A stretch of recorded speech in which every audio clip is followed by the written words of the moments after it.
Assalamualaikum warahmatullahi wabarakatuh. Hai semuanya.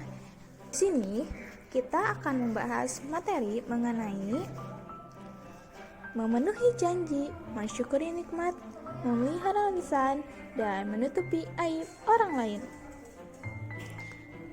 Pertama-tama, kalian tahu nggak sih apa sih dinul Islam itu? Nah, secara garis besar, dinul Islam terdiri dari 3 pokok atau rukun ajaran. Yang pertama adalah akidah. Akidah adalah pokok-pokok ajaran tentang keimanan yang dikenal dengan sebutan 6 rukun iman. Yang kedua adalah syariah. Syariah yakni pokok-pokok ajaran tentang hukum Islam yang dikenal dengan istilah 5 rukun Islam. Yang ketiga adalah akhlak. Akhlak adalah etika atau moralitas hidup manusia yang bersumber dari wahyu Allah Subhanahu wa Ta'ala. Bukti beriman yang pertama adalah janji. Kata janji dalam bahasa Arab adalah aqd. Melalui kata ini muncul kata yang sering kita dengar, yakni adalah akad, akidah, atau akad nikah. Menurut bahasa, akad berarti perjanjian atau ikatan yang kuat. Jadi, memenuhi janji merupakan kewajiban dan menjadi tanda orang itu beriman atau tidak. Memenuhi janji menjadi faktor penting keberhasilan dan kesuksesan seseorang. Begitupun sebaliknya. Janji ini terbagi menjadi 2 bagian. Yang pertama adalah janji kepada Allah. Dijelaskan dalam Al-Quran bahwa semua manusia tak terkecuali pernah melakukan perjanjian kepada Allah Subhanahu wa Ta'ala di alam ruh atau rahim. Dan bentuk janjinya adalah nanti jika sudah di dunia akan mengimani Allah sebagai Rabb-Nya dan berjanji menjadi hambanya yang taat. Janji yang kedua yaitu adalah janji kepada sesama manusia. Janji kepada sesama manusia adalah janji yang sudah dibuat dan disepakati, baik sebagai pribadi maupun dengan lembaga atau pihak lain. Jadi, memenuhi janji merupakan kewajiban dan menjadi tanda orang itu apakah beriman atau tidak. Janji itu harus ditepati dan dipenuhi ya. Dan setiap janji akan diminta pertanggungjawabannya oleh Allah Subhanahu wa Ta'ala. Memenuhi janji menjadi faktor penting keberhasilan dan kesuksesan seseorang dalam hidupnya. Bukti beriman yang kedua adalah mensyukuri nikmat. Ada 2 kata dasar yang digunakan, adalah syukur dan nikmat. Syukur menurut bahasa berarti membuka atau menampakkan. Syukur juga merupakan bentuk keridhaan atau pengakuan terhadap rahmat Allah Subhanahu wa Ta'ala dengan setulus hati. Makna lainnya adalah pujian atau pengakuan terhadap segala nikmat Allah Subhanahu wa Ta'ala yang dibuktikan dengan kerendahan hati dan ketulusan menerimanya yang diwujudkan melalui ucapan, sikap, dan perilaku.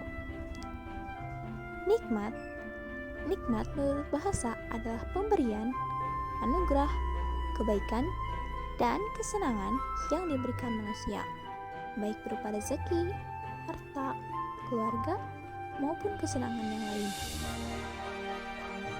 Seringkali kita diingatkan oleh khotib atau ta'i bahwa nikmat terbesar itu adalah iman dan Islam, termasuk juga nikmat sehat walafiat.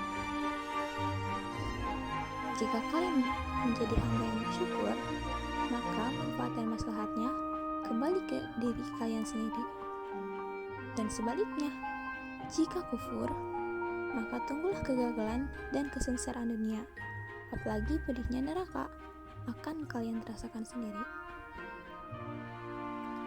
Allah Subhanahu wa Ta'ala juga berfirman, وَلَقَدْ آتَيْنَا لُقْمَانَ الْحِكْمَةَ أَنِ اشْكُرِ اللَّهَ وَمَنْ يَشْكُرْ فَإِنَّمَا يَشْكُرُ لِنَفْسِهِ وَمَنْ كَفَرَ فَإِنَّ اللَّهَ غَنِيٌّ حَمِيدٌ.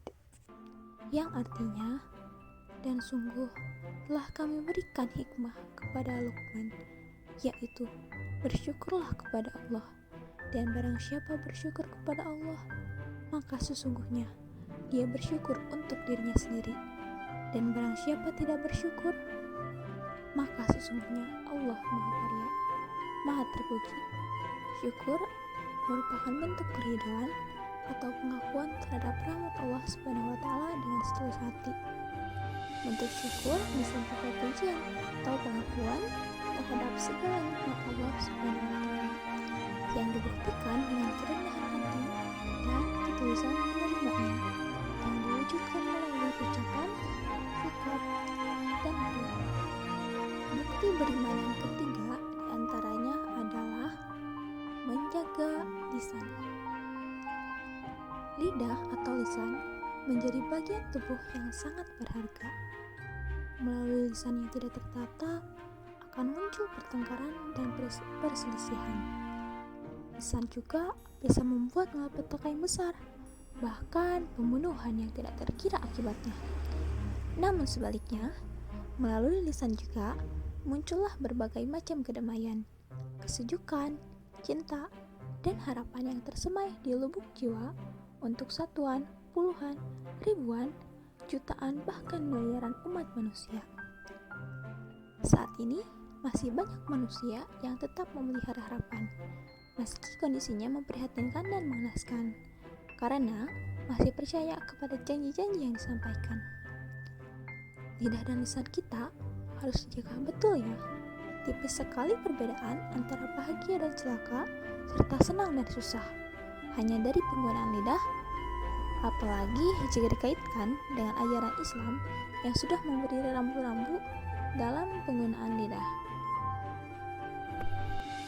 Bukti beriman yang keempat adalah menjaga aib orang lain. Aib itu apa sih? Nah, aib adalah celah, noda, dan perilaku hina. Nah, jika aib itu terbuka, maka sama saja dengan menaruh arang di muka. Jadi, yang bersangkutan sudah dibuka aibnya, sehingga akan merasa sangat malu, hancur lebur martabat dan nama baiknya, seakan-akan sudah runtuh hidupnya. Begitu beratnya aib yang dibuka, maka siapapun kita, jika mengetahui aib, maka hendaklah kita menutupi dan menyimpan rapat-rapat aib tersebut. Jangan sampai malah disebar ke khalayak ramai, seperti diri kita sendiri yang tidak ingin aibnya diketahui oleh pihak lain. Itulah 4 cabang iman yang sudah kita pelajari. Sekian dari saya. Wassalamualaikum warahmatullahi wabarakatuh.